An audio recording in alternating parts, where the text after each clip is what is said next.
Hi, my name is Jessica Chalfin, and for this presentation, I'm first going to be discussing energy policy in the US. To start, I would like to define energy sprawl. So the Nature Conservancy defines energy sprawl as the development of land and water area required for energy production. And with energy sprawl, there are a few conservation goals to keep in mind, including reduced land use footprint of these energy sources that we are developing, as well as safeguarding ecosystem services and converting to renewable resources. So these are all things to just keep in mind as we are continuing to develop the energy grid. So I'd like to mention two case studies involving energy sprawl. The first one is sage grouse in the US. And so greater sage grouse are considered a candidate species under the ESA. So essentially they are considered almost threatened. And they do have threats including energy development like wind, oil, and gas developments, as well as other climate and ecosystem threats like wildfires, invasive species, etc. So the Bureau of Land Management and US Forest Service performed a public land policy protection for the sage grouse, and while protecting public land, and they're also protecting private land as well. So this process was a landscape conservation approach, which can in turn maximize biodiversity of species like the greater sage grouse and continuing with the energy development on the grid. Another particular case study I wanted to highlight was oil and Venezuela's marine life. So the Caribbean, right off the bat, is a biodiverse ecosystem in terms of marine life. And there are a few threats to the area, including offshore oil exploration, drilling, and oil production in the area. So the Nature Conservancy actually developed conservation standards for permits of oil and gas leases and releases in the area in Venezuela. So these guidelines and policies can then reduce risk and maintain ecological values. So these two case studies can also be applied to many other areas, but they're highlighted here. There are also a few trade-offs in terms of renewable energy. The three that I'd like to highlight that were mentioned in the Aga et al. Paper from 2020 were land use, humans, and wildlife. So with renewable energy, there are a few trade-offs for land use, which include deployment of extensive infrastructure on public and private land, as well as undisturbed land. So essentially using land to create these renewable energy resources. There are also some trade-offs to humans, which include tinnitus or ear pain, vertigo, and epileptic seizures. The vertigo can be from noise pollution, and epileptic seizures from light or shadow flickers by the rotating turbine blades.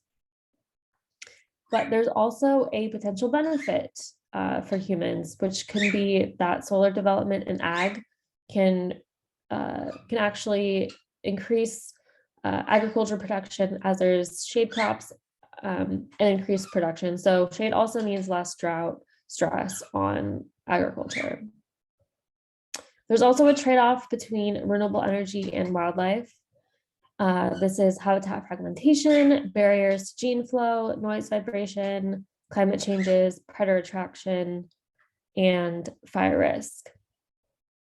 There are also quite a few bird and bat mortalities from wind energy facilities that can cause burns, vaporization, or collisions. Actually, half of all bird collisions in wind facilities do occur in the state of California. There are also some trade-offs of wildlife regarding noise modifications and how that changes their behavior. So if there's noise in the area, they could be more avoidant or cause physiological response, which is stress. In areas where there's renewable energy, there could also be lower species richness, diversity, and evenness. So these are all some potential trade-offs between renewable energy resources and then wildlife, humans, and our environment. In particular, I wanted to highlight wind energy and the effects on wildlife. Turbine sitting tends to be a problem for birds and bats. So historically, wind turbines were located very close together and they had rapid splitting blades. But currently, there have been multiple avian studies that are a regular part of development, which causes a change in the engineering of these turbines. And on the left here, I just wanted to point out a little did you know fact that wind projects rank near the bottom of developments that negatively impact the environment and wildlife, which is actually a good thing. And here you can see that even though wind energy has caused a lot of bird deaths, over 500,000, wind turbines still are lower on the list compared to other deaths of birds, with cats being the #1 cause of death of birds, and a few other human infrastructure as well, cell phone towers and cars and buildings as well.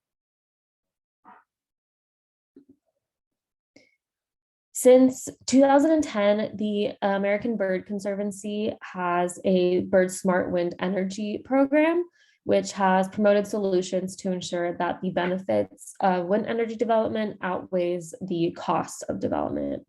So this requires sitting facilities in low-risk areas for birds and bats and taking steps to otherwise minimize and mitigate these impacts of energy programs.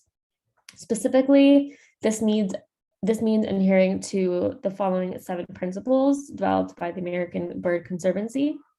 1, a comprehensive and transparent assessment of the impacts is conducted prior to committing to a project site.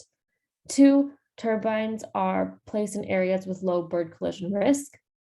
3, post-construction monitoring of bird impact is conducted. 4, bird mortality minimization measures are implemented in construction. 5, mitigation is implemented to effectively compensate for any unavoidable bird mortality and habitat loss.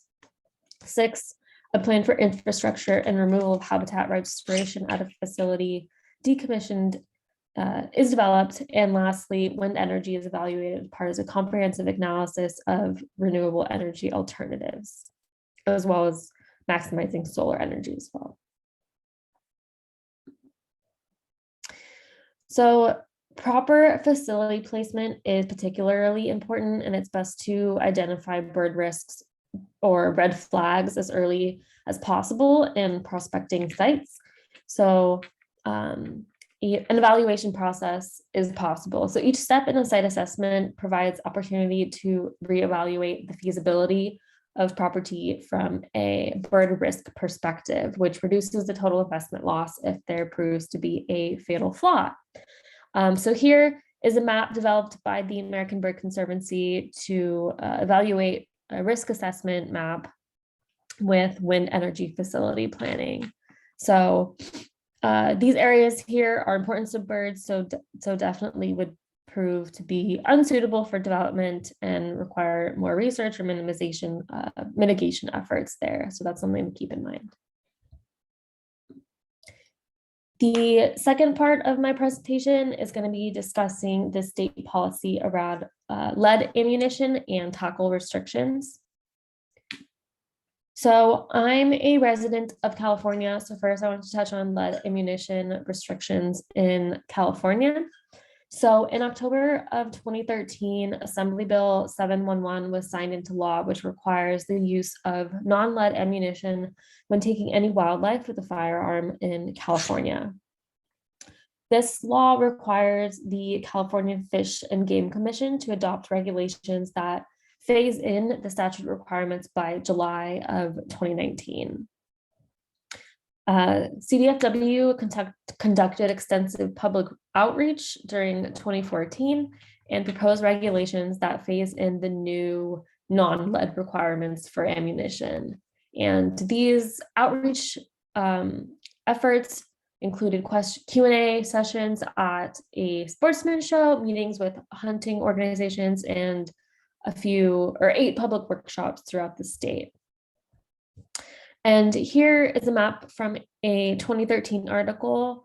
So it's a little bit old when the initial debate was taking place. So many counties in California had already banned lead ammunition, but it wasn't until later on that it became a statewide ban.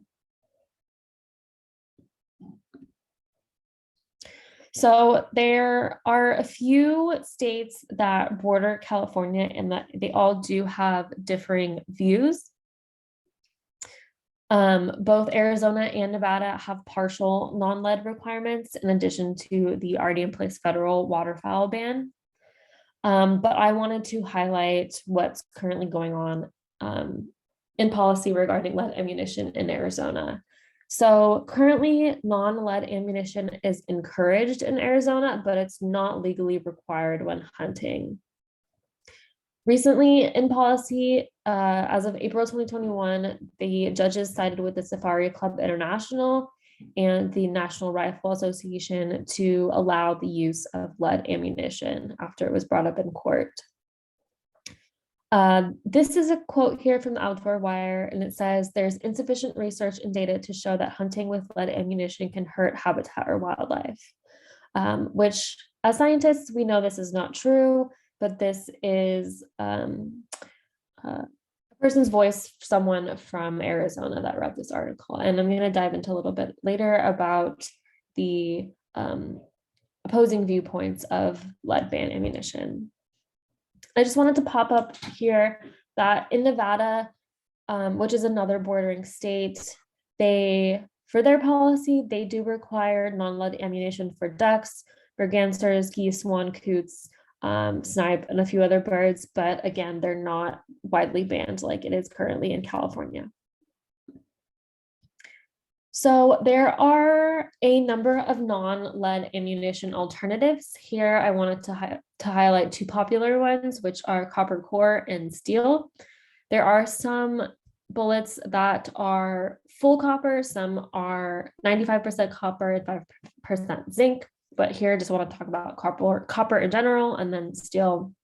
So there are quite a few benefits for copper core alternatives, where the bullet actually expands to kill quickly, unlike lead that can break apart in fire or in the animal, so it can kill the animal a lot faster.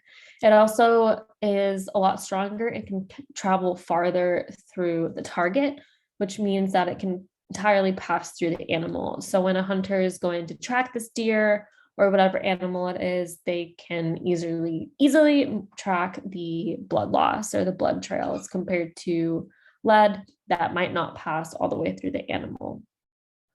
There's also 2 other pros, like there's no non-compliant risk and no lead poisoning risk, so you won't get in trouble with the laws if you were to use copper core. Although a slight con, which is highlighted by a lot of hunters, that it's slightly more expensive. I looked into this and the rates do change, but on average, it's only about $4 more expensive than regular lead ammunition.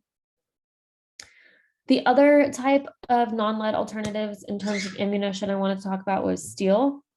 So like copper, steel is also harder, which may mean that birds bleed more freely. And another pro is that there's a dense shot pattern. So ideally, this means that there's less error for margin when shooting. 2 cons with this: steel do have less energy, so they might not kill as cleanly. And some of the shots, or when loading shots, they have to contain more shot than necessary compared to lead that would be more effective. But overall, I think that the alternatives are more effective at killing and more environmentally friendly as a whole. Like I mentioned earlier, I also want to talk about the opposing viewpoints on the lead ban. So hunters and anglers tend to oppose the ban on lead. They often believe that non-lead ammunition is not as effective as lead, or it's less available or not affordable. Some even suggest it's somewhat of a covert attempt to end hunting altogether, which is absolutely not true. But many proponents of the ban understand that lead poisoning is very toxic to humans and wildlife, especially condors and eagles, which have been very threatened by lead poisoning in the past, as well as scavengers who eat animals who are shot or killed by lead ammunition. Proponents of the banning lead ammunition also understand that fragments can be consumed by humans. So I've included a picture here of an X-ray of processed meat where lead fragments are highlighted and still seen in the meat. So that can be consumed by humans. Lastly, I wanted to quickly outline the political history of federal lead ammunition bans in the US. So within the past few years, we've had a few different changes in administration between Obama, Trump, and Biden. So looking at lead bans historically, in 2009, the National Park Service planned to eliminate lead ammunition in national parks by 2010. And then in 2010, there was a petition against the EPA Toxic Substance Control Act to ban lead ammunition, but EPA actually refused to review the petition altogether. But later that year, U.S. Fish and Wildlife Service banned lead's ammo for hunting nuisance birds, which is already a great step in banning lead ammunition federally. And then lastly, on the last day of office, Obama in 2017 had the U.S. Fish and Wildlife Service ordered to ban lead ammo in all wildlife refuges by 2020. But immediately as Trump came to office in 2017, the previous U.S. Fish and Wildlife order was reversed by Interior Ryan Zinke. And then not much else happened in Trump's administration, but then Biden recently, this year in 2022, the U.S. Fish and Wildlife commit to a lead ban in wildlife refuges across the country. So there's a little bit of back and forth between promoting lead bans in wildlife refuges and then Trump removing this, and then it's back again. So I think there's going to be a little bit of back and forth in the next few years, but hopefully, in my opinion, I do hope that there is a federal ban against lead ammunition, just like California has already implemented in this past few years. Lastly, these are my sources. Thank you.